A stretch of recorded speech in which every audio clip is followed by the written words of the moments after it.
que en este caso, ¿verdad? Era pues, la introducción a la base de datos. Hasta el momento lo que vimos fue pues, algunas sentencias, ¿verdad? Para la creación del esquema de la base de datos. Sin más que agregar, ¿verdad? O de profundizar demasiado en el hecho de cómo vamos a gestionar o cómo vamos a dar inicio, ¿verdad? Al análisis para crear una base de datos. Si ustedes se recuerdan, el día de ayer yo les mencioné, ¿verdad? De que íbamos a trabajar en este caso con una base de datos relacional.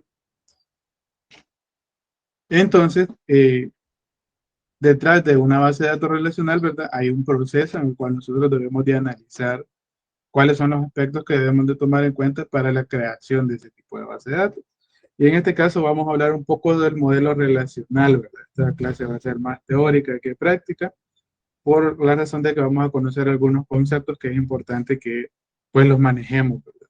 En este caso, pues el hecho de hablar de una introducción al modelo relacional o de un modelo relacional se refiere a cómo nosotros vamos a plantear la manera en que vamos a almacenar los datos pues, en nuestra base de datos, que en este caso SQL, que es el lenguaje más que todo de consulta, como les mencioné, pero que también representa eh, o nos proporciona, más bien dicho, un conjunto de técnicas y características para poder definir o para poder manipular las relaciones de la base de datos. Como el día de ayer vimos una pequeña introducción al agregar un constraint o una condicional y agregar una referencia a otra tabla. Prácticamente lo que hicimos en ese pequeño ejercicio fue establecer una relación entre dos tablas, ¿verdad? Y es eso el modelo relacional, tener dos entidades y encontrar, ¿verdad?, la lógica para poder relacionar esa información. No todas las tablas en la base de datos están relacionadas entre ellas, ¿verdad? Por lo tanto, también se genera independencia por módulo. ¿A qué me refiero con independencia por módulo? De que nosotros podemos tener en una base de datos, perdón, en un sistema en general de una empresa y puede haber tablas que representen el recurso humano de la empresa y tablas que representen el recurso operativo como ventas, compras y todas esas cosas y van a estar dentro de la misma base de datos, pero no quiere decir de que esas tablas van a tener relación, sino que dependiendo del módulo que nosotros vayamos a trabajar, se van a establecer relaciones entre ellas. Entonces, como les mencionaba también ayer, que establecemos un contexto de la base de datos. Igual, dentro de la base de datos pueden existir subcontextos en los cuales nosotros debemos de establecer relaciones. Entonces, nos dice acá que el modelo relacional es un modelo de datos. Y como tal, tiene en cuenta los tres aspectos siguientes. La primera es la estructura de la información. Dice que en este caso debe de permitir representar la información que nos interesa del mundo real. Como les mencioné el día de ayer, una entidad, ¿verdad? Representa algo de lo que nosotros queremos almacenar información. Puede ser un producto, puede ser un equipo. Imagínense, estamos trabajando en inventario de computadoras, pues entonces son computadoras, ¿verdad? De lo cual nosotros necesitamos información. Entonces, esa estructura va a significar qué datos necesito, cuáles son los atributos que yo necesito almacenar. Entonces, de esa manera vamos a estructurar una tabla que va a formar parte de lo que nosotros definimos como esquema de la base de datos. Luego la manipulación, que es la que da apoyo mediante las operaciones de actualización y consulta de los datos. Entonces, esa manipulación pues nos la ofrece, ¿verdad? SQL desde el punto de vista en que nosotros podemos ejecutar consultas para insertar datos, eliminar, consultar y actualizar datos. Ahí no estamos hablando todavía de la manipulación de la información, es decir, de la manipulación del esquema de la base de datos, que en este caso las clasificamos el día de ayer como DDL y DML. Entonces, la manipulación de esa información es prácticamente esa clasificación que hicimos el día de ayer entre DDL y DML. Y luego la integridad dice que es la que facilita mediante el establecimiento de reglas de integridad, es decir, condiciones que los datos deben de cumplir. Unas condicionales que vimos el día de ayer era, por ejemplo, cuando agregábamos el not null a un campo, que significa que ese campo va a ser obligatorio. Eso hace que nuestra información sea íntegra. ¿Por qué? Porque estamos condicionando el hecho de que hay información obligatoria e información que puede manejarse como nula, es decir, no es obligatoria dentro del registro que nosotros queramos almacenar. Igual el hecho de establecer relaciones para que no se repita la información, también se considera como una condición de integridad, ¿verdad? Entonces, son estos tres conceptos que busca el modelo relacional, nosotros lo podamos aplicar de la mejor manera. Igual, también comentarles que este libro que les estoy compartiendo en pantalla ya está publicado también en el aula virtual para que ustedes también vayan estudiando los otros temas que los vamos a ver un poco más rápido, ¿verdad? Para que podamos cumplir con la mayor cantidad de contenido posible. Pero es importante que sepamos el análisis previo. Entonces, menciona que un sistema de gestión de bases de datos relacional da apoyo a la definición de datos mediante la estructura de los datos del modelo relacional. Entonces, el modelo relacional es prácticamente la manera en que vamos a estructurar el esquema de la base de datos.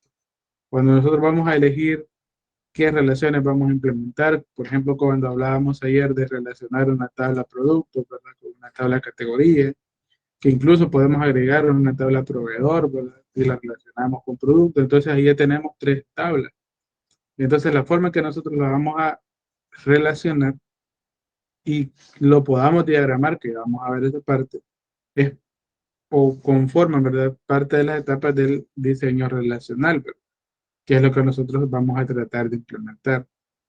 Entonces, los sistemas de gestión, en este caso PageAdmin, que es el que nosotros vamos a estar utilizando, pues tiene herramientas, ¿verdad? Que nosotros podemos visualizar para, de una manera un poco rápida o sencilla, por así decirlo, podamos visualizar el esquema de la base de datos y sus relaciones.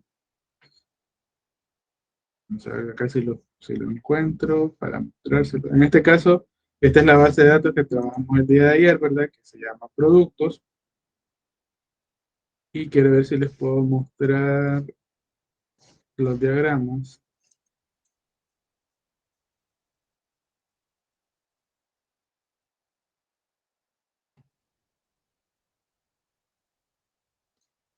Ah, no recuerdo dónde están.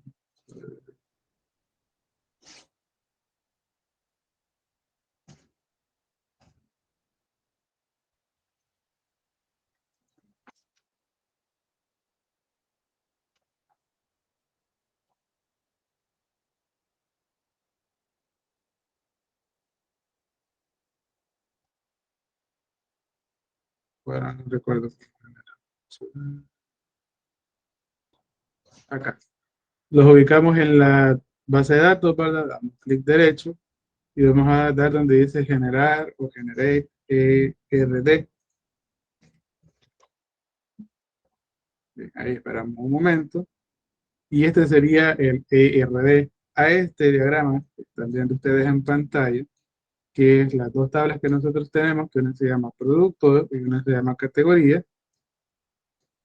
Vamos a ver acá, que lo desorganicé un poquito. Bien. A esto que ustedes están viendo en pantalla se le conoce como diagrama entidad-relación. Entonces, este diagrama nos permite ver cómo están relacionadas las tablas de nuestra base de datos.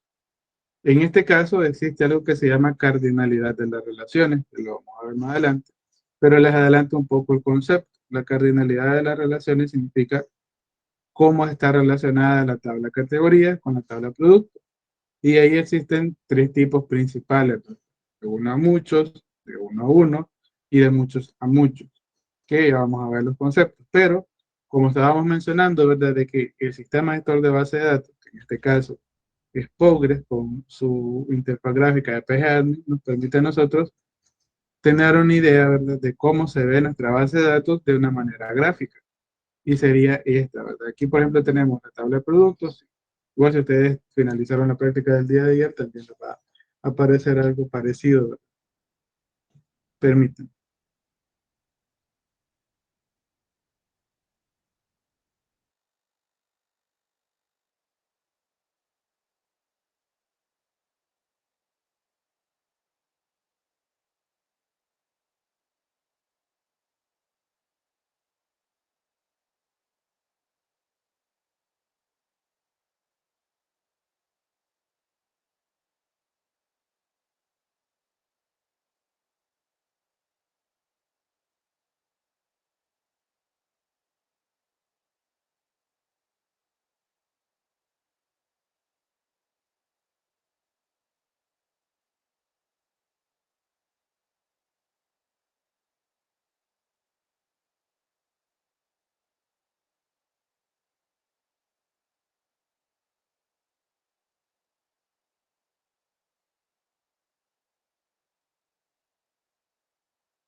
Disculpen la interrupción, vamos a continuar. Entonces, como les mencionaba, el mismo sistema gestor de base de datos nos va a permitir a nosotros ver el estado de las relaciones y qué tipo de relaciones tenemos nosotros dentro, pues, de nuestro entorno. Bien, entonces, continuando con las definiciones, ¿verdad? Dice que al principio los principios del modelo de datos relacional fueron establecidos por E.F. Coe en los años de 1969 y 1970.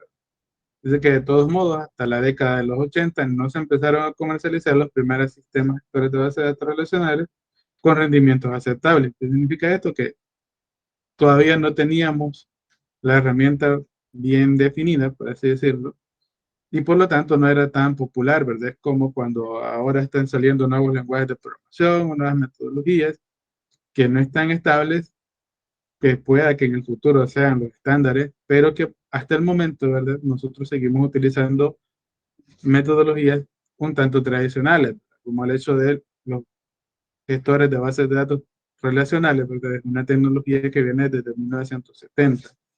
Entonces es algo bastante, por así decirlo, ¿verdad? Eh, o con mucho tiempo, digamos, de aprobación y que por lo tanto hay documentación, hay información, hay metodologías, hay técnicas y dependiendo pues, también de nuestro entusiasmo, ¿verdad? Incluso nosotros podemos comenzar a, a definir, ¿verdad? Ciertas funciones de un profesional como es analista de datos o QA, ¿verdad? Que es parte, ¿verdad? De lo que hace un administrador de base de datos y que se centran, ¿verdad? Todas esas profesiones, ¿verdad? En un sistema gestor de base de datos y en el procesamiento de la información con un modelo relacional. Entonces, es algo que pues, tiene bastante tiempo ya en el mercado y que nos asegura a nosotros tener reglas, ¿verdad? Y una metodología a seguir para establecer nuestra base de datos. Los modelos no relacionales, ¿verdad? Que igual los mencioné ayer, también se consideran como modelos no SQL.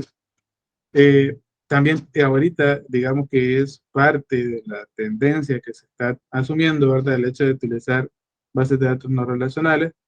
Igual ustedes van a tener en su punto, ¿verdad? La oportunidad de ver bases de datos no relacionales en otras materias y se van a dar cuenta que existe cierta diferencia desde la documentación sobre qué aplicaciones podemos realizar. ¿Por qué les menciono esto? Porque cada tipo de base de datos también va a tener un área de aplicación, ¿verdad? En este caso, nosotros no vamos a trabajar con Java, que es un lenguaje de programación de alto nivel, pero que está muy orientado a desarrollar sistemas empresariales. Entonces, esos sistemas empresariales se adaptan mejor a un modelo de base de datos relacional y que por lo tanto, ¿verdad? Nosotros debemos de tomar en cuenta esos criterios en el momento de seleccionar qué tipo de base de datos vamos a implementar. Entonces, el principal objetivo de este modelo relacional es facilitar que la base de datos sea percibida o vista por el usuario como una estructura lógica. Recuerden esta definición, ¿verdad? El principal objetivo del modelo de datos relacional es que cualquier usuario que vea ese diagrama entienda o que por lo menos se dé una idea de qué es lo que nosotros queremos plasmar en nuestra base de datos. Por ejemplo, si nosotros venimos y le enseñamos estas dos tablitas y le decimos al usuario, mire, esta va a ser su base de datos, él va a ver que hay acá una tabla, productos que tiene un código, un nombre, un precio. Y si ustedes observan donde dice ID categoría, aparece una llavecita. Entonces, él posiblemente no sepa, bueno, ¿y esa llave para qué sirve? Entonces, nosotros venimos, mire, esto hace referencia y nos permite relacionarlo con categorías. Y si ustedes observan en categorías, el mismo campo que se llama ID categoría aparece con una llavecita amarilla. Eso significa que la llavecita amarilla indica que ese va a ser el identificador de los registros de la tabla categoría y nosotros le hemos llamado llave primaria. Y en este caso, el ID categoría en la tabla productos representa la referencia a otra tabla que nosotros lo llamamos llave foránea o que es el concepto que se le asigna, en este caso, en el modelo relacional. Entonces, este modelo relacional, como les digo, si nosotros vamos y se lo mostramos a un cliente, le puede dar una idea de cómo va a estar estructurada la información en su base de datos, que incluso para otros programadores este esquema de la base de datos les da muchísima información sobre cómo van a gestionar las validaciones de la información. Si, por ejemplo, estamos trabajando en equipo, ¿verdad? Prácticamente el esquema de la base de datos es el que nos va a dar la guía de cómo vamos a almacenar la información, qué tipo de datos tenemos que mandar desde Java hacia el servidor de base de datos. Entonces, eh, es importante también que nosotros conozcamos para qué nos sirve el modelo relacional, que no solamente es una manera en la que vamos a plasmar la base de datos, sino que también nos sirve como documentación, ¿verdad? El diagrama que ustedes están viendo, les vuelvo a repetir, se llama diagrama entidad-relación, que prácticamente lo genera a partir del esquema de la base de datos, en nuestro caso PGA. ¿Sí? Nosotros, si ustedes observaron, el sistema prácticamente lo genera automáticamente, solo cuando le clic acá, donde dice generar diagrama, va a generar ERD, diagrama entidad relación. Bien, continuando por acá, o sea, esa sería un poco de la introducción sobre lo que vamos a estar hablando. Y en este caso vamos a hablar de la estructura de los datos. Menciona que el modelo relacional proporciona una estructura de los datos que consiste, ¿verdad?, en un conjunto de relaciones con objeto de presentar la información que nos interesa el mundo real. Como les mencioné al principio, la estructura de los datos es cómo nosotros vamos a representar las tablas. Les vuelvo a repetir, una entidad es sobre qué queremos almacenar información. Una entidad, en este caso, se convierte en una tabla. Las características que nosotros queramos almacenar de esa entidad, entonces van a definir la estructura. Por ejemplo, a veces nosotros cuando comenzamos a trabajar,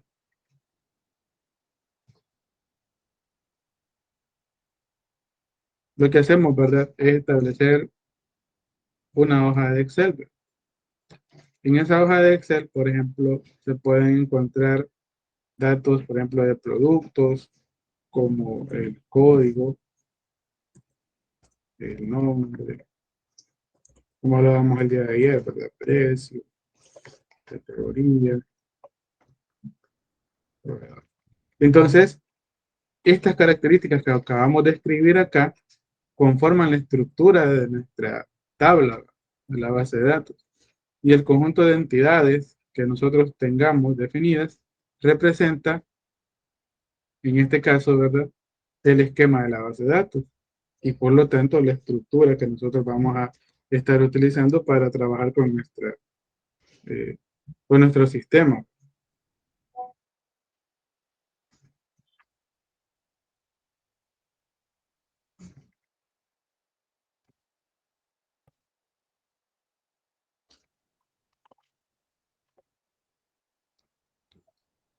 Bien, entonces, una vez que nosotros ya sabemos, ¿verdad?, que la estructura de la base de datos son todos los datos que nosotros vamos o la estructura de datos van a ser todos los campos requeridos para almacenar un registro de una tabla. Entonces, prácticamente ahí estamos comprendiendo, ¿verdad?, a qué nos vamos a referir con la estructura de los datos. Pero en este caso, dice que vamos a ver una visión informal de una relación, porque hasta el momento la estructura de datos nosotros la asociamos solamente con la tabla. Permita.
Hola, disculpen la interrupción, vamos a continuar, ¿verdad?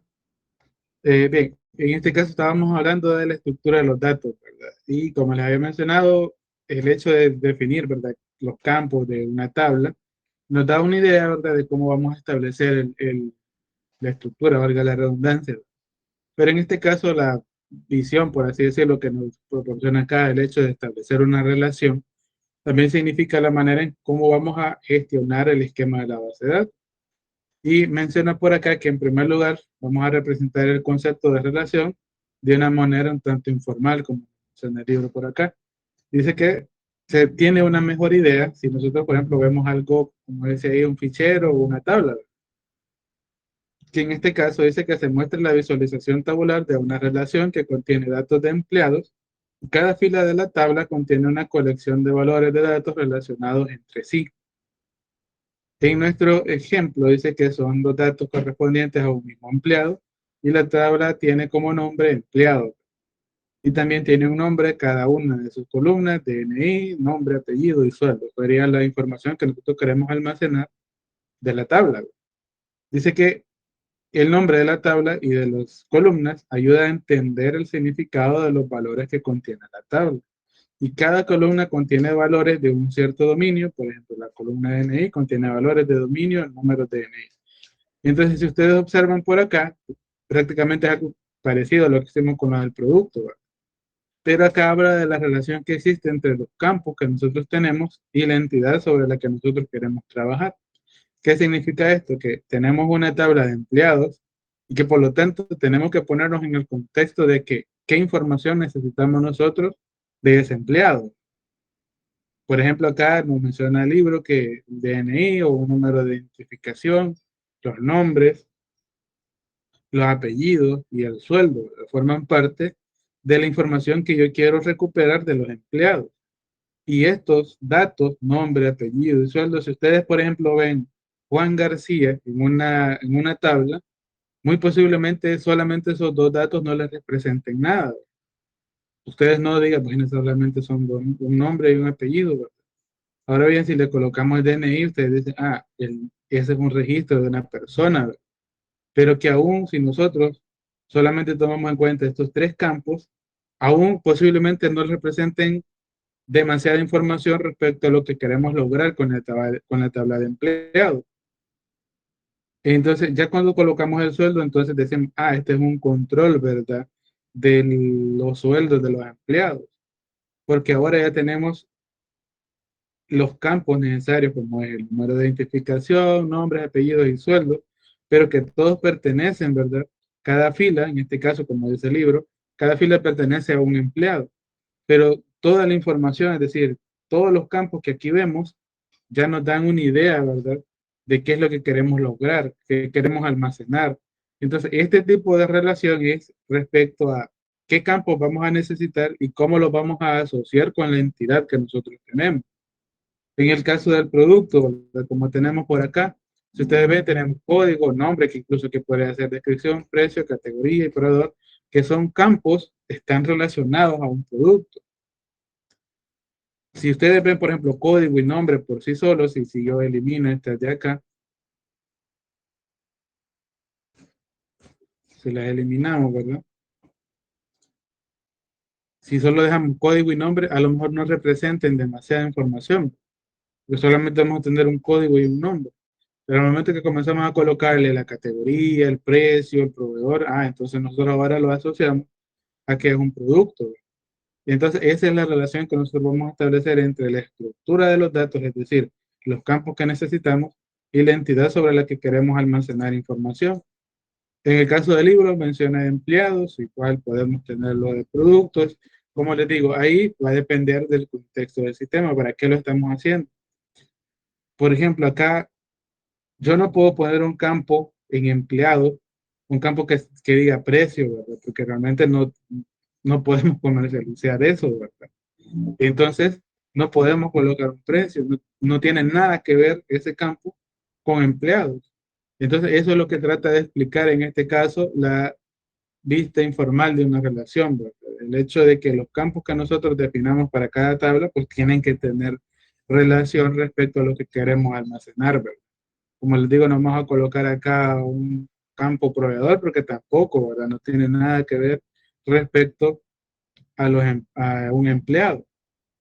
Entonces debemos de tener en cuenta este aspecto, ¿verdad? De que los campos que nosotros manejemos en la estructura de los datos, pues van a representar, en este caso, también la información que queremos asociar, ¿verdad? Con la entidad en cuestión o con la entidad física, por así decirlo. Entonces dice acá de que si definimos las relaciones de forma más precisa, nos daremos cuenta de que presentan algunas características importantes. En la visión superficial que hemos presentado quedan ocultas en algunos casos, pues. Y en estas características son las que motivan que el concepto de relación sea totalmente diferente del de un fichero, ¿verdad? Porque un fichero, un archivo, pues hasta cierto punto podemos colocar la información que nosotros elijamos, pero en el caso de ya establecer un esquema y una estructura, pues nosotros nos vamos a pegar a ese esquema. Bien, una vista formal de una relación dice que se define, o como por ejemplo dice que a continuación vamos a definir formalmente relaciones y otros conceptos que están vinculados a ella, por ejemplo, un dominio y un esquema de relación. El dominio es un conjunto de valores atómicos, por lo que respecta al modelo relacional, dice que atómico significa que es indivisible. Bien, en este caso, los valores atómicos, voy a regresarme aquí un poquito, son cada campo. Por ejemplo, DNI es un valor atómico, por así decirlo, porque no se puede dividir. Por ejemplo, el DNI yo no lo puedo dividir entre los primeros cuatro números, DNI dos, otros cuatro números. Realmente sería algo bien, por así decirlo, ilógico. Entonces nosotros esos campos son información que la podemos tener directamente en una sola casilla. Esa sería la primera explicación, por así decirlo, del dominio atómico, por lo que se le conoce como atómico. Dice que por complejo o largo que sea un valor atómico, no tiene una estructuración interna para un sistema gestor de base de datos relacional. Y luego dice que los dominios pueden ser de dos tipos: los dominios predefinidos, que en este caso corresponden a los datos que normalmente proporcionan los lenguajes de bases de datos, como por ejemplo los enteros, las cadenas y las cadenas de caracteres, ¿verdad? Los reales. Y dominios definidos por el usuario que pueden ser más específicos. Toda definición de un dominio debe constar de, como mínimo, el nombre del dominio y la descripción de los valores. En pocas palabras, son los tipos de datos que nosotros podemos almacenar, representan el dominio de los datos o el dominio de las relaciones.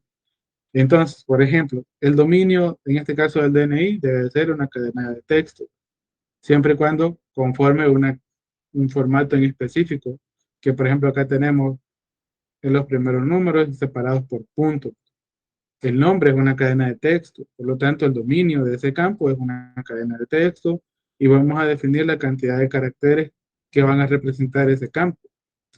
Igualmente el apellido, el sueldo, en este caso se puede representar como un dominio de números reales, por así decirlo, que nosotros vamos a saber que son decimal o double, representados en Postgres. Entonces eso va a ser el dominio predefinidos, y los dominios definidos por el usuario van a ser todos esos datos, por ejemplo, que nosotros agreguemos en nuestra base de datos, pero que hagan referencia, por ejemplo, a una URL a un archivo, que no necesariamente vamos a ingresar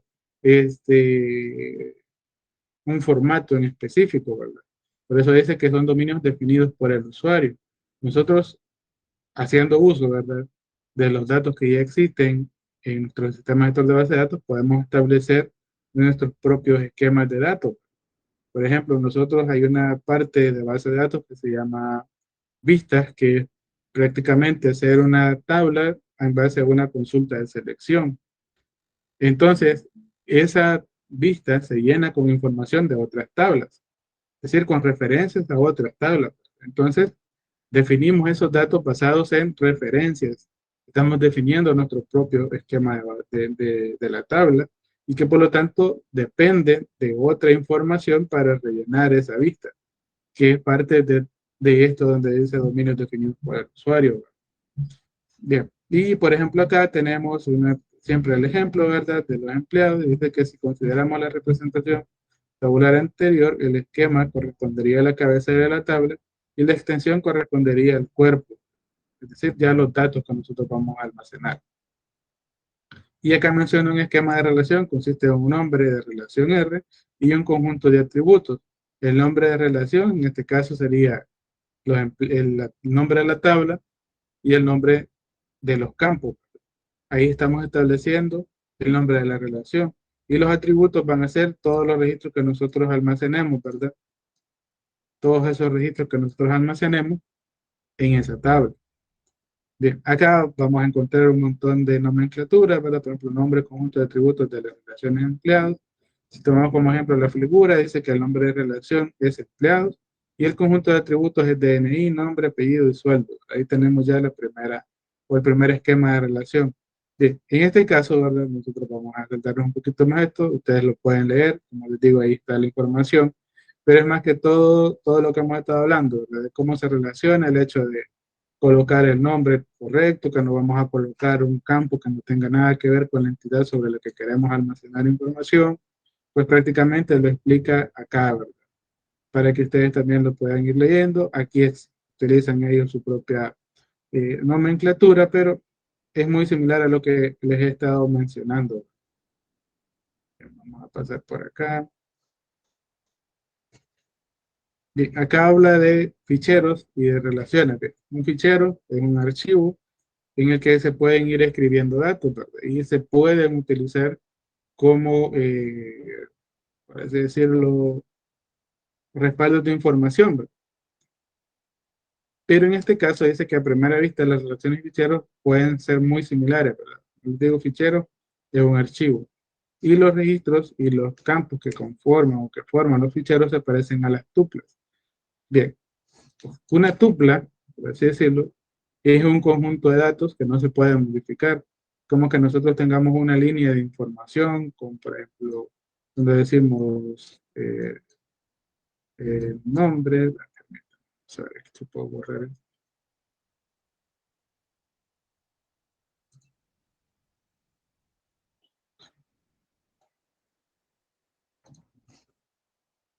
Por ejemplo, una tupla, ¿verdad? A lo mejor ustedes ya han escuchado ese concepto, pero no es más que una cadena de texto, con la diferencia que, en primer lugar, la tupla, por ejemplo, si lo colocamos así, 001, va a estar dividido por varios campos, ¿verdad? Eh,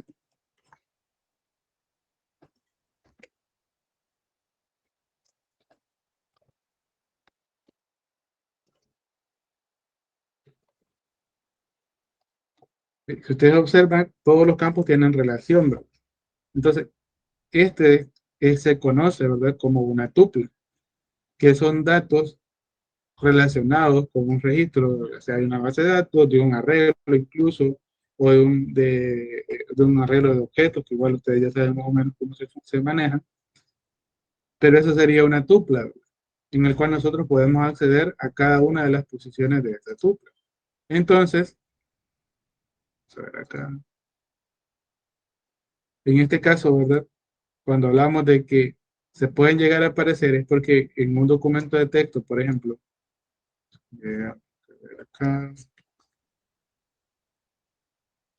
si nosotros escribimos esto mismo,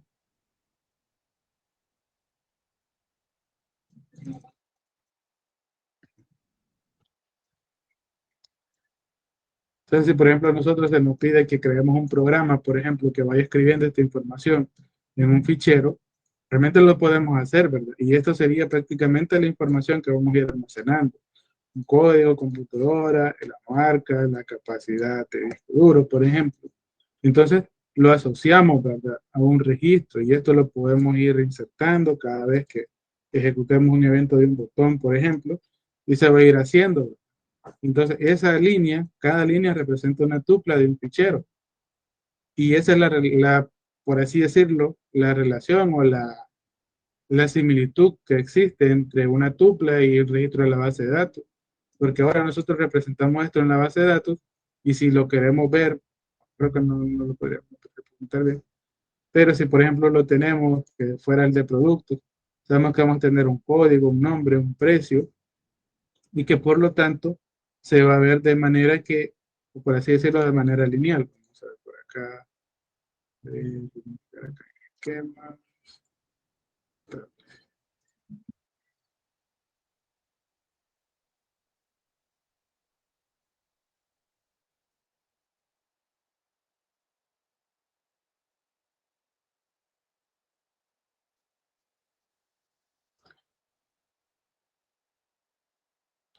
Bien, lo vamos a ubicar aquí abajo en esta lista de acá. Entonces, al momento que, por ejemplo, cuando nosotros vamos a comenzar a insertar información, se ve de esta manera, ¿verdad? Código, nombre, de una manera hasta cierto punto lineal, ¿verdad? Pero nosotros sabemos de que si esto lo asociamos, ¿verdad?, con un fichero, puede tener cierta similitud, ¿verdad? Porque vamos a almacenar un código, una descripción, una marca y características relacionadas, en este caso a un equipo, por ejemplo, ¿verdad? Entonces, por eso menciona que existe cierta similitud. Ahora, ¿cuál es la diferencia entonces? La diferencia radica en que nosotros, en una base de datos, los datos están más ordenados, podemos gestionar la integridad de la información y los datos van a estar disponibles y vamos a gestionarlos por medio de un servidor de base de datos y que nos va a permitir a nosotros tener un mejor control. Pero, por ejemplo, acá dice que la atomicidad de los valores de los atributos es una de las características, ¿verdad?, que van a ser diferentes entre un esquema de base de datos relacional y un fichero. Entonces, la atomicidad de los atributos dice que los valores de los atributos de una relación deben ser atómicos, es decir, no deben tener una estructura interna. Esa característica proviene del hecho de que los atributos siempre deben de tomar un valor de su dominio o bien un valor nulo. El valor de dominio, ustedes ya saben que es el tipo de datos que vamos a almacenar, y si va a permitir un valor nulo, pues es que no es obligatorio, por así decirlo, rellenarlo. Luego, la no repetición de tuplas. Dice que en un fichero clásico puede ocurrir que dos de los registros sean exactamente iguales, es decir, que contengan los mismos datos en el caso del modelo relacional, y en cambio no es posible que una relación contenga tuplas repetidas. Esta característica se deduce de la misma definición de la extensión de una relación. Dice que la extensión es un conjunto de tuplas y en un conjunto no pueden haber elementos repetidos. Entonces, por ejemplo, nosotros cuando comenzamos a insertar datos aquí en código de producto, a ver si podemos insertar datos, acá derecho y hacer gráficamente, ¿verdad?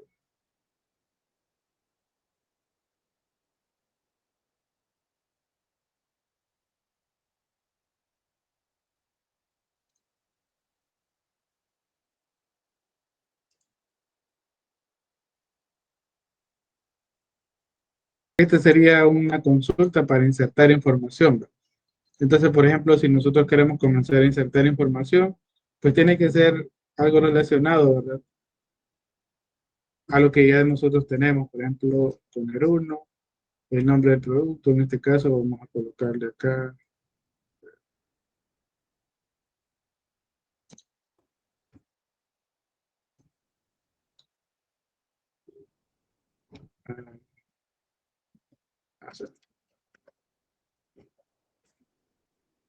luego pide el precio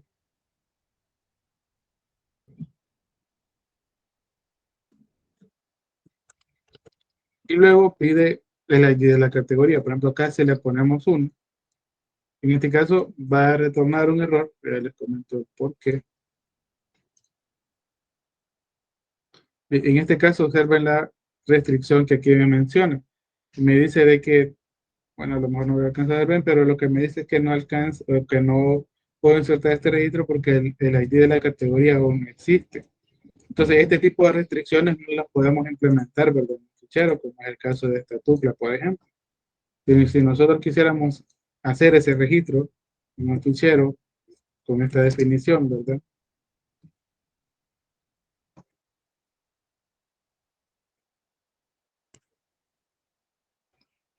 ¿Cómo vamos a representar la categoría? Si es, por ejemplo, un tipo, ¿verdad?, de dato. En este caso, en la tupla la podemos dejar así. Y esta se puede repetir, es decir, se puede duplicar este registro, ¿verdad?, que es algo de lo que nosotros debemos de tener cuidado. En el caso de las bases de datos, ¿verdad?, dice que no pueden existir datos repetidos. ¿Qué significa? Que en esta línea que nosotros estamos queriendo insertar, ¿verdad?, debe de haber por lo menos un dato que haga que sea diferente al registro anterior. Por ejemplo, el código del producto puede ser de tipo único. Ustedes se recuerdan único, es que no va a existir una eh, el mismo valor en esa columna. Entonces eso va a hacer de que cada registro que nosotros insertemos en la tabla, por ejemplo, producto, va a tener algo que le haga diferente al anterior, ¿verdad? Podemos colocar incluso la misma descripción o el mismo precio, pero su código de producto va a ser diferente y lo va a volver único. Y eso lo va a hacer una restricción en nuestra base de datos. Y es algo que en los ficheros anteriormente no se puede hacer. Y que incluso si nosotros tenemos una base de datos en Excel, ¿verdad? Sabemos de que podemos restringir, ¿verdad? El hecho de que no se repita un dato en una columna, pero no es la manera ideal de trabajar una base de datos, por ejemplo. Entonces, es parte de las restricciones, en este caso, y las diferencias que vamos a encontrar entre manejar un archivo de Excel o un fichero así de texto como almacén de datos, a ya tener una base de datos bien estructurada. Y luego la no ordenación de las tuplas dice que de la definición de la extensión de una relación como un conjunto de tuplas se deduce que también que estas tuplas no estarán ordenadas y teniendo en cuenta que no es posible que haya ordenación entre los elementos de un conjunto. En este caso, en las bases de datos, por medio del lenguaje de consulta de datos, podemos ordenar la información y tenerla más accesible. Pero eso es respecto a cómo nosotros lo vamos a compararlo, ¿verdad? Con un fichero, con un archivo que pueda tener información de nuestro sistema. En este caso, nosotros pues, tenemos que hacer esa separación, ¿verdad? Bien, ahora vamos a hablar de otros conceptos, como acá menciona clave candidata, clave primaria, clave alternativa de las relaciones. Y vamos a ver por qué hace esta categorización, por así decirlo. Dice que toda la información que contiene una base de datos debe poderse identificar de alguna forma. En el caso particular de las bases de datos que siguen el modelo relacional para identificar los datos de la base de datos, contienen o se pueden utilizar las claves candidatas de las relaciones. Bien, vamos a ver por acá las definiciones. Dice que una clave candidata de una relación es una superclave de la relación que cumple que ningún subconjunto propio de C es superclave. ¿A qué se refiere la clave candidata? De que es un campo que no se va a repetir. Por ejemplo, nosotros la vamos a llamar clave llave primaria, simplemente. No vamos a hacer claves candidatas, ni tampoco vamos a trabajar con llaves, como decía acá, alternativas. Nosotros vamos a utilizar siempre llave primaria. Les menciono esto porque aquí vamos a encontrar conceptos que a lo mejor no los pongamos en práctica,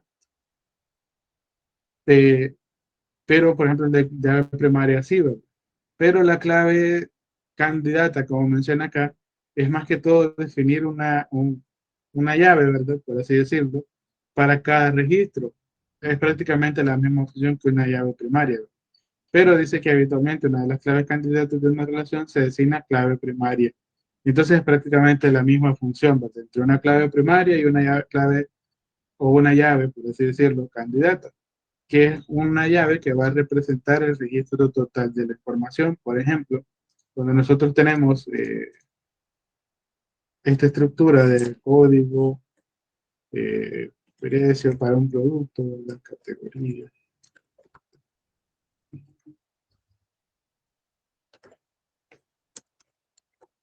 Entonces nosotros tenemos que, por ejemplo, el código va a ser esa clave, ¿verdad? Primaria. Y por lo tanto, este campo va a representar prácticamente toda la información que nosotros almacenemos en esa fila. Una característica es que debe de ser única, es decir, este campo no se debe de repetir. Entonces nosotros podemos tener este conjunto de registros, pero ese campo en específico no se va a poder repetir, ¿verdad? Por acá un pequeño archivo.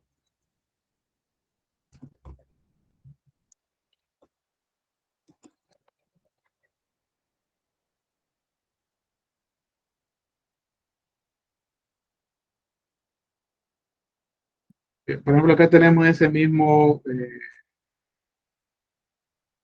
algo parecido, ¿verdad? Por ejemplo, aquí tenemos un ID de producto, entonces cada, por así decirlo, cada línea que nosotros encontremos acá va a tener o va a tener un ID diferente, pero incluso existe un código que también sirve como identificador de toda la fila, que en este caso sería la función o el concepto que nosotros vamos a considerar como claves alternativas. Dice que son claves candidatas no elegidas como claves primarias y se denominan claves alternativas, pues.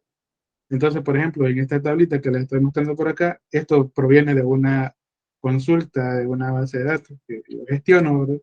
Pero en este caso tenemos el ID, ¿verdad? El código.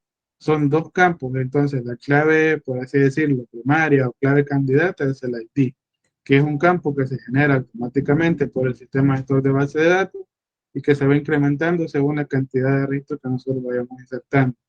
Y el código es un registro interno que se lleva, ¿verdad?, por cada producto, que también es un código que no se puede repetir, ¿verdad?, y que también lleva un proceso incremental. Entonces, tenemos que el ID del producto, en este caso, se representa la clave primaria o la clave candidata y el código de producto o el código interno en algunos sistemas se encuentra como SKU. A lo mejor ustedes pueden ver eso más adelante. Se le van a denominar claves alternativas, porque siempre son campos que nos van a permitir a nosotros identificar un solo registro, como en este caso, que tenemos que un Quest ID 2908 y tenemos el código FR2830. Son dos campos que me van a servir para identificar este producto, ¿verdad?, que tiene un proveedor y tiene una categoría. Y entonces, de esa manera es que nosotros vamos a gestionar, ¿verdad?, la información, en este caso, tanto entre claves primarias, claves secundarias o claves alternativas. En este caso, estas tres definiciones de claves candidata, clave primaria y clave alternativa van a formar parte, ¿verdad?, de campos que nos permitan a nosotros identificar, un solo registro, ¿verdad? Cada fila nosotros lo vamos a considerar que es un registro independiente, por así decirlo, del siguiente que está, pero que también aquí ponemos en práctica las características que mencionaba anteriormente, de por qué o cuál es la diferencia entre un fichero y un sistema gestor de base de datos, que siempre van a haber campos que lo van a volver único a cada registro, sea un ID, sea un código, pero siempre va a ser ese registro o va a tener un identificador único, que lo va a hacer diferente de los anteriores y de los siguientes registros que nosotros vayamos insertando en la base de datos. Bien, entonces ahí prácticamente pues, tendríamos cubierto el concepto de las claves, pero luego tenemos el concepto de claves foráneas, que más o menos lo definimos ayer, ¿verdad?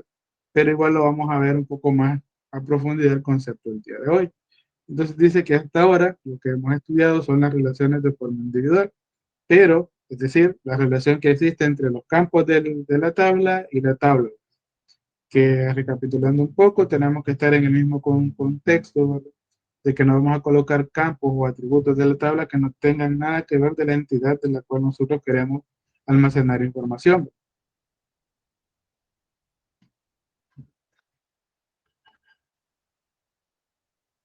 Bien, entonces las claves foráneas es cuando ya queremos nosotros relacionar o tener relaciones múltiples, también se puede conocer de esa manera, entre dos tablas o dos entidades, ¿verdad?, de las cuales nosotros queremos almacenar información. Entonces dice que hasta ahora hemos estudiado las relaciones de forma individual, pero debemos de tener en cuenta que una base de datos relacional normalmente contiene más de una relación, ¿verdad?, para poder representar distintos tipos de hechos que suceden en el mundo real. Y aquí se plantea un ejemplo, es decir, que podríamos tener una pequeña base de datos que contuviese las relaciones de una denominada tabla de empleados y que almacenarán los datos de los empleados de una empresa, y otra que va a almacenar el nombre del despacho, que almacenará los datos de los despachos que tiene la empresa. Es decir, podríamos mencionar también como las áreas de la empresa, a qué área pertenece cada empleado. Entonces, dice que debemos de considerar que entre los distintos hechos que se dan en el mundo real pueden existir lazos o vínculos. Y por ejemplo, los empleados que trabajan para una empresa pueden estar vinculados con los despachos de la empresa, porque cada empleado se le asigna un despacho con que trabajar, es decir, una área. Ustedes saben de que en una empresa, ¿verdad?, hay diferentes áreas, puede estar el área de ventas, el área de recursos humanos, área de mantenimiento, área de soporte, área de informática. Entonces, cada empleado debe de estar asociado por área. Si ustedes observan, es una relación en la vida real, por así decirlo, la cual ahora nosotros tenemos que llevarlo a un esquema de base de datos. Y para llevarlo a ese esquema de base de datos es donde ya nosotros necesitamos establecer, ¿verdad?, relaciones entre múltiples entidades, que las podamos percibir, ¿verdad?, en la vida real, pero que también tenemos que implementarlo en nuestras bases de datos. Entonces dice que debemos de considerar también que entre los distintos hechos que se dan en el mundo real, ¿verdad? Bueno, me perdí un poquito ahí, pero dice que en el modelo relacional, para reflejar este tipo de vínculos, tenemos la posibilidad de expresar conexiones entre las distintas tuplas de las relaciones. Las tuplas van a ser los registros. Si aquí en el libro ustedes lo siguen leyendo, van a encontrar este concepto varias veces o esta palabra, pero las tuplas van a ser los registros. Cada fila que nosotros encontremos en una tabla, en el libro se le conoce como tupla. Igual es, para nosotros va a ser una fila de la tabla o un registro, para que no hayan confusiones. Entonces dice que, por ejemplo, en esa base de datos, y vuelve a mencionar la tabla de empleados y despachos, puede ser necesario conectar esas dos tuplas. Es decir, hacer una referencia desde una tabla a la otra, para saber qué tipo de información es la que necesitamos almacenar ahí. Y entonces dice que en ocasiones incluso puede ser necesario crear lazos entre tuplas que pertenecen a una misma relación. Y por ejemplo, en la misma base de datos que nosotros ya teníamos, dice que podemos conectar determinadas tuplas o registros de empleados con otras tuplas de empleados para identificar cada elemento, quién actúa como su jefe y así. ¿Verdad? Ahí es más que todo están planteando los ejemplos. Pero en este caso, lo que nos interesa a nosotros son las definiciones de clave foránea. Entonces, dice que hay mecanismos para relacionar esas tuplas, se les considera como llaves foráneas. Dice que estas llaves foráneas permiten establecer conexiones entre las tuplas, es decir, entre los registros de las relaciones, y para hacer la conexión, una clave foránea tiene el conjunto de atributos de una relación que van a hacer referencia a la clave primaria de otra relación o incluso de la misma relación. Entonces es prácticamente lo que explicábamos el día de ayer cuando ejecutábamos, vamos a ver si lo tengo por acá, cuando hacíamos esta línea de acá, ¿verdad? Cuando ubicábamos un constraint. ¿Qué significa? Que, por ejemplo, un producto, ya sabemos de que tiene una categoría, ¿verdad? Pero categoría puede llegar a ser una tabla independiente, como lo tenemos acá en el esquema de la base de datos. A ver si lo tengo abierto. Aquí está. Entonces, este sería nuestro esquema actual, ¿verdad? Pero acá entendemos de que este campo que se llama ID categorías en la tabla producto es una referencia hacia la tabla de categorías. Entonces existe una relación, ¿verdad? Como los mencioné por ahí. Entonces a ese proceso, cuando nosotros hacemos el constraint y lo asociamos, es que estamos estableciendo una relación, ¿verdad? Por ejemplo, acá lo define, ustedes lo pueden ir leyendo, aquí hay más definiciones y ustedes van a comprender un poco más si lo revisan, ¿verdad? Yo me voy a adelantar un poquito hasta este punto, ¿verdad? Para explicar más que todo cómo funciona. Entonces dice que una clave foránea de una relación R es un subconjunto de atributos del esquema de la relación que denominamos acá, dice que se le denomina CR y que cumple las siguientes condiciones. Siempre va a existir una relación que tiene por clave primaria, CP. ¿Qué significa esto? Siempre va a existir una tabla que ese campo que nosotros hacemos referencia va a ser llave primaria en la tabla, por ejemplo, categoría. Esa sería esa definición que está por ahí. ¿Qué significa? Que todas las llaves que son foráneas en una tabla deben de ser la clave primaria de la tabla secundaria. Vamos a definir acá que la tabla primaria va a ser productos y la tabla secundaria va a ser categoría. Por lo tanto, en la tabla secundaria, ID categoría debe de ser llave primaria. Y en este caso, para que en la tabla de productos esta pueda ser llave foránea. Entonces, esa relación siempre la tenemos que hacer, de que si vamos a utilizar tablas secundarias, esas tablas secundarias van a tener una clave primaria que va a ser la llave foránea en la tabla principal. Entonces, esa sería la lógica detrás de esta explicación, ¿verdad? De esa condición. La segunda condición es que se cumple que para toda tupla T de la extensión R, los valores para CF, que vamos a denominar nosotros como el esquema de relación, de T son valores nulos o bien valores que coinciden con los valores para SP de alguna tupla. ¿Qué significa? Que nosotros, mientras no tengamos una categoría, no podemos crear un producto. ¿Por qué? Porque para todo producto debe de existir una categoría. Entonces, mientras no tengamos un registro de categorías o una tupla de categorías, no podemos asociar un producto, ¿verdad?, a esa categoría, porque no existen las categorías. Entonces, primero vamos a crear los registros de categorías y luego vamos a comenzar a asociar, ¿verdad?, los registros para los productos, porque no puede existir un producto si no tenemos una categoría a la cual le vamos a asignar. Esa sería la lógica de la segunda condición. Y por acá dice que entonces se dice que una clave foránea hace una referencia a la clave primaria de la relación y también que la clave foránea hace una referencia a la relación S, es decir, lo que explicábamos en el primer apartado, ¿verdad?, de que la llave, la llave secundaria, no, la llave foránea, perdón, debe de ser llave primaria en la tabla secundaria, ¿verdad? Esas son prácticamente las dos condiciones que nosotros debemos de cumplir con las llaves foráneas para poder establecer una relación. Igual por acá van a encontrar ustedes más explicaciones, más a detalle, y les recomiendo que los vayan leyendo, ¿verdad? Pero en conceptos generales, prácticamente es lo que les acabo de mencionar, ¿verdad? Bien, y luego acá menciona que cómo vamos a crear entonces las relaciones de una base de datos. Hasta el momento ya vimos que debemos de manejar una estructura, seguir el mismo esquema y el contexto de la tabla de la cual queremos almacenar información. Sabemos de que hay que crear claves primarias, ¿verdad?, para identificar cada registro de nuestra tabla, y que si queremos establecer relaciones entre múltiples tablas, debemos de establecer llaves foráneas. Entonces, esos son los conceptos básicos. Ahora, la creación de las relaciones en la base de datos, más o menos, el día de ayer también lo vimos, ¿verdad?, ya en la práctica, que es cuando agregamos el constraint.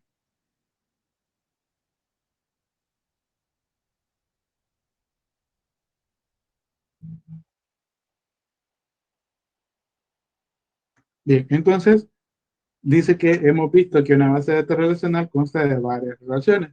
Cada relación tiene varios atributos que toman valores de unos ciertos dominios. También tiene una clave primaria y puede tener una o más claves foráneas. Los lenguajes de los sistemas de base de datos relacionales deben de proporcionar la forma de definir todos estos elementos para crear una base de datos. En el caso de PGAdmin, pues ya vimos que sí lo proporcionan. Bien, y acá mencionamos de las operaciones del modelo relacional. Dice que las operaciones del modelo relacional deben de permitir manipular datos almacenados en una base de datos relacional y por lo tanto estructurados en formas de relaciones. Y la manipulación de datos incluye básicamente dos aspectos: la actualización y la consulta. Bien, existen, ¿verdad?, tres actualizaciones básicas de actualización, que en este caso sería la inserción, vamos a insertar nuevos registros, el borrado y la modificación. En este caso, para insertar datos, como les mencioné, por ejemplo, para insertar datos de productos, en este caso que ya existe una relación, pues probablemente ya debe de existir un registro en categoría. Para el borrado, si ustedes se recuerdan, el día de ayer yo les mencioné un poco sobre las restricciones que existen cuando establecemos una relación, que están en cascada, restrictivas o restrict, o null o set null, que son los tres tipos que se van a manejar en Postgres. Entonces, esas restricciones a nosotros nos permiten, ¿verdad?, también mantener hasta cierto punto que los datos no se vayan a perder, ¿verdad?, que a veces nos podamos llegar a equivocar en una consulta y que los datos se pierdan. El hecho de establecer esas restricciones nos va a permitir a nosotros tener mejor control. Entonces, dice que, por ejemplo, la consulta de los datos consiste en la obtención de los datos deducibles a partir de las relaciones que contienen los datos. Acá una simple consulta select puede ser una consulta que nos permita obtener información, ¿verdad?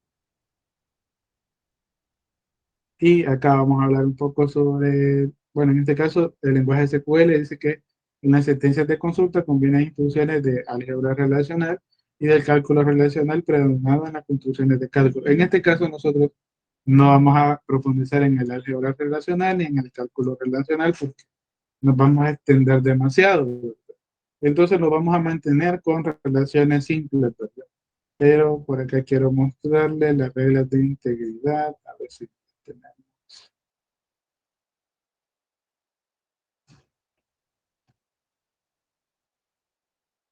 Acá vamos a hablar entonces de las reglas de integridad y dice que una base de datos contiene datos o contiene unos datos que en cada momento deben de reflejar la realidad o más concretamente la situación de una proporción del mundo real, es decir, los estados o las bases de datos también nos dan información de cómo estamos actualmente o cuál es la situación actual de una empresa, porque está almacenado, ¿verdad?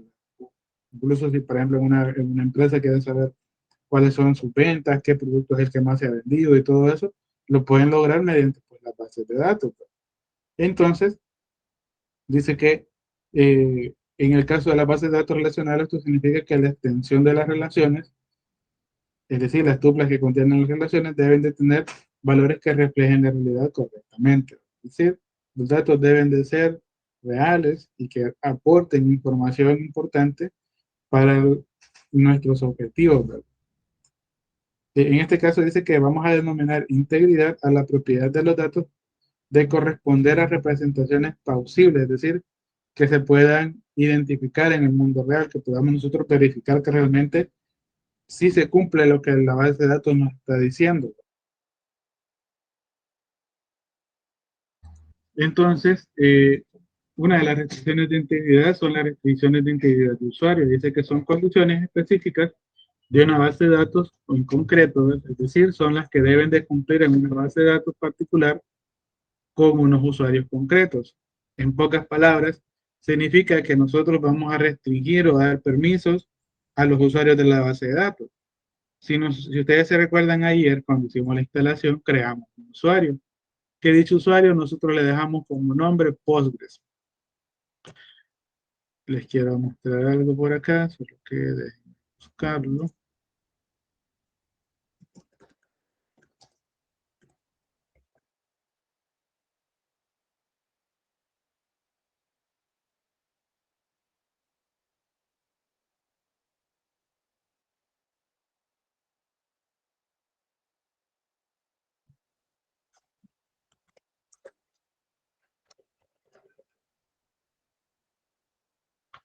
En este caso, esta es nuestra interfaz, por así decirlo, nuestra consola de Postgres.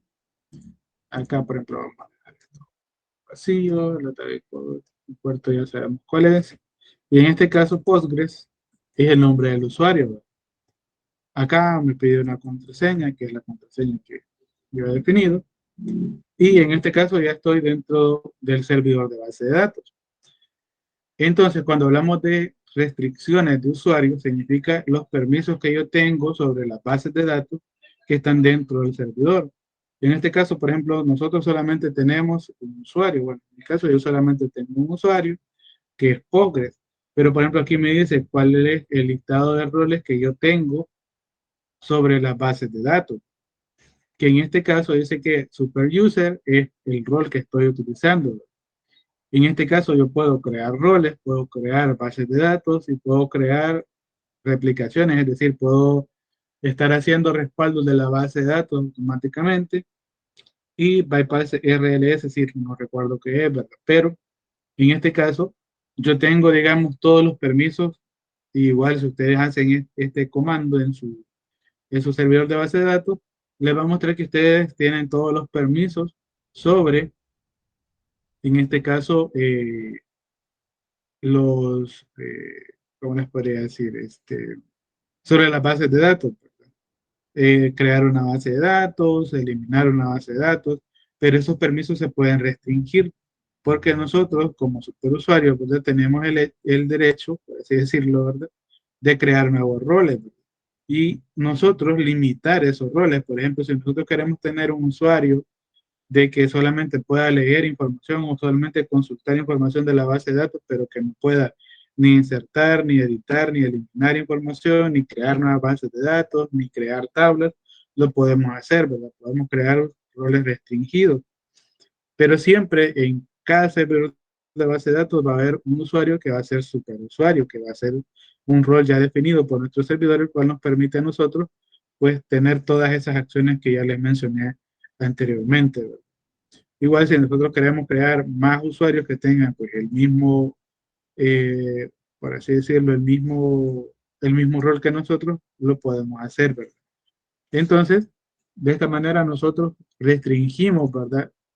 O agregamos reglas de integridad respecto a usuarios, es decir, a qué va a tener acceso el usuario, qué puede hacer dentro de mi base de datos del usuario.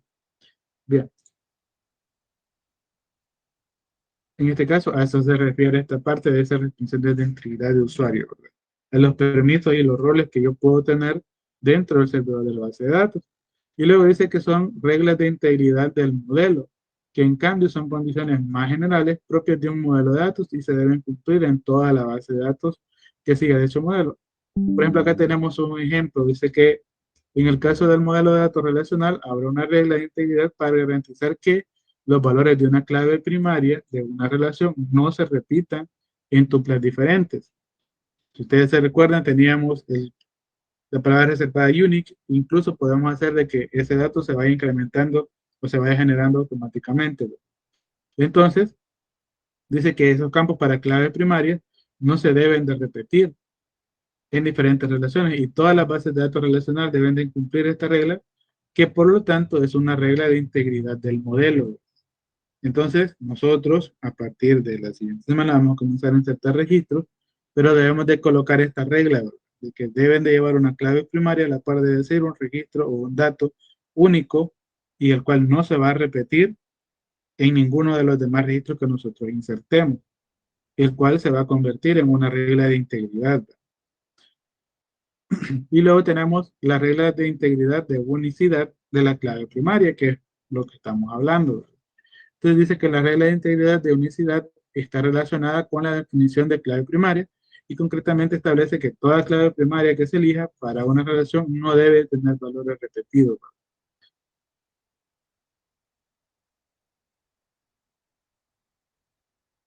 Pero por acá prácticamente la regla de integridad de la clave primaria es algo muy similar a lo que teníamos en el texto anterior, pero lo que les quiero mostrar sería la regla de integridad referencial. Dice que la regla de integridad referencial está relacionada con el concepto de clave foránea. Es decir, ahora sí vamos a hablar de las restricciones respecto a las claves foráneas. Dice que concretamente determina que todos los valores que toma una clave foránea deben de ser valores nulos o valores que ya existen en la clave primaria que hace referencia. Entonces, les vuelvo a repetir, esto ya se lo había explicado, pero es lo que les había mencionado, ¿verdad? Que si no tenemos un registro de categorías, no podemos crear un registro de producto, a no ser de que en la configuración que nosotros hacemos, ¿dónde está? Acá, por ejemplo, acá yo no le coloqué el atributo not null, ¿verdad?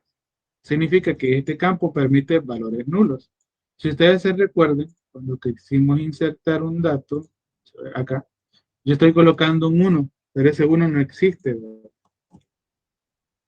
Por ejemplo, lo dejamos así.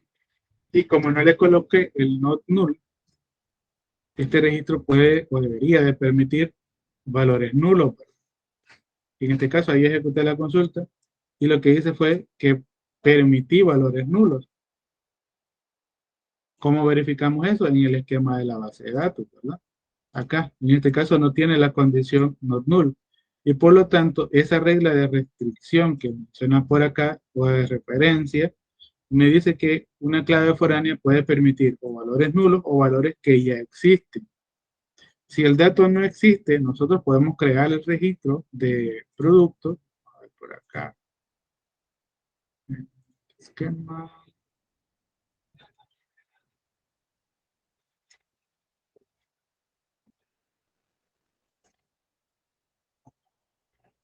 Por ejemplo, acá ya tenemos un registro con el ID de la categoría nulo, que en este caso para establecer relaciones no es una buena práctica. Nosotros, si vamos a establecer una relación, no podemos mantener valores nulos, ¿verdad? En los campos que representen llave foránea, porque realmente lo podemos hacer, como ya vieron acá, pero no es una buena práctica. Siempre lo mejor es considerar esta condición. Debe de existir una clave principal de la cual nosotros podamos asociar a ese registro de productos, por ejemplo, que nosotros queríamos insertar, ¿verdad? Y eso sería una regla de integridad referencial, que el dato que yo quiero hacer referencia ya debe de existir en nuestro registro, ¿verdad? Ya debe de existir en la base de datos. Bien, entonces de eso se refiere la regla de integridad y por acá ustedes van a encontrar más documentación. Igual lo pueden leer ahí, ¿verdad? Para que tengan la mayor cantidad de información posible.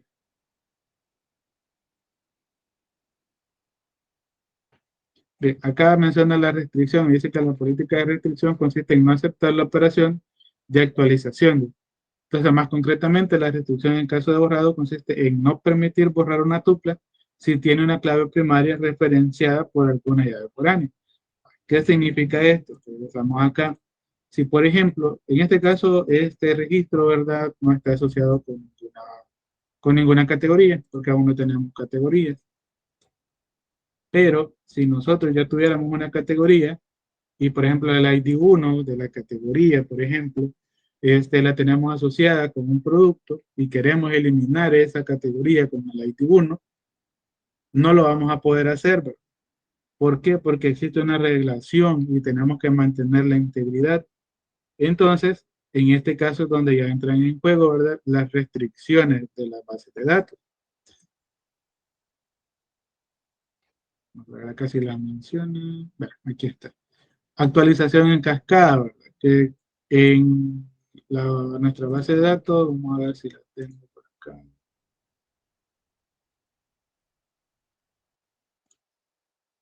Bueno, no la tengo. Se va a representar, ¿verdad? Con la palabra reservada cascade. Va. En este caso dice que la política de actualización en cascada consiste en permitir la operación de actualización de una tupla y en efectuar operaciones compensatorias que propaguen en cascada la actualización de las tuplas que referenciaban. ¿En qué significa esto? Si yo utilizo una restricción de cascada y elimino el registro o trato de eliminar un registro de categoría, que ya existe una referencia desde la tabla de productos a ese registro de categorías y utilizo cascada, significa que se va a eliminar la categoría y se van a eliminar todos los registros de los cuales esté asociado en la tabla de productos.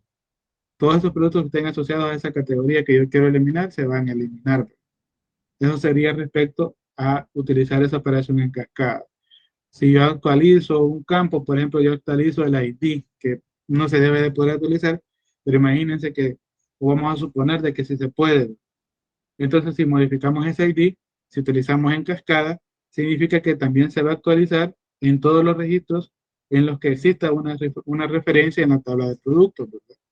Entonces, en cascada, pues es como su nombre lo indica, es algo como que se va como una especie de, ¿cómo les podría explicar? No recuerdo bien esa palabra. Pero el caso es de que si nosotros eliminamos, utilizando en cascada, si eliminamos la categoría, se eliminan todos los productos que tengan esa categoría. Esa es la restricción de cascada. También tenemos otro tipo de restricciones que prácticamente ahí se los explico. Pero la anulación dice que esta política consiste en permitir la operación de actualización de la tupla y en efectuar operaciones compensatorias que pongan valores nulos a los atributos. ¿Qué significa eso? Que si yo elimino, si yo estoy utilizando la restricción nula, que en SQL se representa con not null, o perdón, con set null, cuando establecemos la relación, que igual eso lo vamos a ver la otra semana, pero lo que va a hacer es que si yo elimino la categoría y existe, ¿verdad?, una referencia a esa categoría que yo quiero eliminar en la tabla de productos, lo que va a hacer es que le va a colocar un valor nulo a ese campo, siempre y cuando ese campo permita valores nulos. Si no permite valores nulos, aunque esté la restricción de set null, no va a funcionar el eliminar una categoría. Entonces, esas son algunas restricciones. Y por acá tendríamos, creo que existe otra, selección de los políticos de la reproducción. Bueno, creo que esas dos son las que más se van a implementar. Hay una que se llama Restrict, que prácticamente no permite eliminar nada, ¿verdad? Y hay una que también se llama ¿cuál es la otra? Sí, No Action, que es decir, no permitir la acción, ¿verdad? Pero esas van a depender del servidor de base de datos, esas dos, ¿verdad? Pero en general, la de cascada y la de anulación siempre van a estar presentes en cualquier servidor de base de datos. Que igual esto lo vamos a ver ya en la práctica en la próxima semana. Bien, esas serían las restricciones respecto a las relaciones que nosotros vamos a hacer. Igual acá menciona las reglas de integridad del dominio, que aquí ya es más que todo los tipos de datos que vamos a insertar, ¿verdad? La regla de integridad del dominio dice que está relacionada, como su nombre indica, con la noción del dominio. Esta regla establece dos condiciones. La primera condición consiste en que un valor no nulo de un atributo debe de pertenecer al dominio del atributo, es decir, mantener el mismo tipo de datos. Si en un campo nosotros decimos que vamos a insertar datos enteros, solamente se van a poder insertar datos enteros, que igual es como un poco asociarlo a la programación de que si definimos un int, esa variable va a almacenar solamente enteros. Entonces, es muy similar a lo que nosotros vamos a buscar con la base de datos. Si definimos un campo entero o integer, ese campo solo va a almacenar datos de ese mismo tipo del cual ha sido definido. Y eso es una regla de integridad del dominio. Igual acá, ustedes lo pueden leer, pero acá menciona una segunda condición. Y dice que sirve para establecer que los operadores que pueden aplicarse sobre los valores dependen de los dominios de los valores. ¿Qué significa esto? En SQL nosotros podemos hacer una suma, por ejemplo, una multiplicación, podemos contar datos. Entonces, van a depender esas operaciones del tipo de dato o del tipo de dominio que esté asociado a ese campo. Por ejemplo, nosotros si revisamos este esquema, el código del producto es un dato entero, el cual podríamos fácilmente aplicar una operación de suma o de multiplicación. El campo de nombre de producto no podríamos aplicar esas operaciones. El campo de precio es un tipo de dato numérico, por lo tanto podríamos aplicar operaciones matemáticas, este, como el de sumar, el de contar, ¿verdad? Pero va a depender del dominio, ¿verdad? Del dominio, es decir, del tipo de datos del cual nosotros estemos queriendo hacer una operación. Esas serían las dos condiciones respecto a las integridades de dominio. Igual acá hay ejemplos, ustedes los pueden revisar y hay más explicación, pero es lo que vamos a tener en cuenta para comenzar a diseñar nuestras bases de datos. Como les mencioné, los temas de álgebra relacional no los vamos a profundizar demasiado y lo vamos a ver un poquito más práctico que teórico, pero sí me interesaba que ustedes conocieran los conceptos para comenzar a modelar la base de datos. Entonces, en este caso, vamos a dejar estos conceptos hasta acá. No sé si ustedes tienen alguna pregunta al respecto, algo que no haya quedado claro.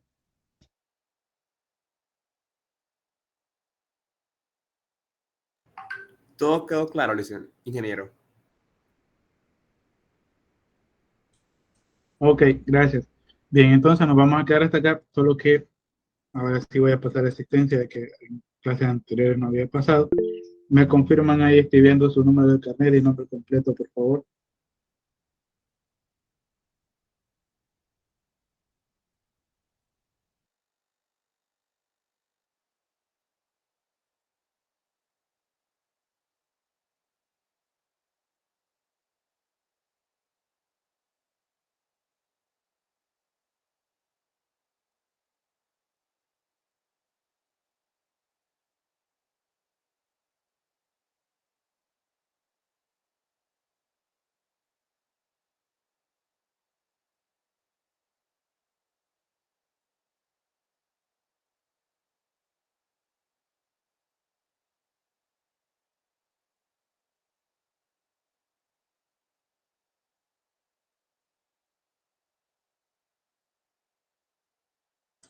Bien, entonces este día nos vamos a quedar hasta acá y nos vemos la próxima semana. Pasen un feliz día. Gracias, feliz día. Gracias.